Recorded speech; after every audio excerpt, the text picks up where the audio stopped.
Good evening my all friend, আশা করি তোমরা সবাই খুব খুব খুব খুব ভালো আছো। আমিও খুব ভালো আছি। আজকের আজকের কি বার? বুধবার।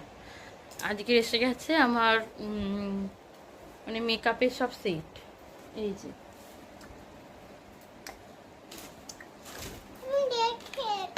লিপস্টিক, রেড লিপস্টিক, এটা মেরুন,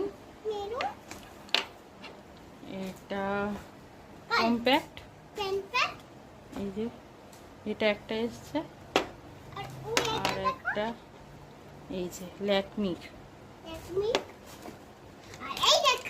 এইটা আই শ্যাডো, এটা এসছে আইলাইনার, কাজল,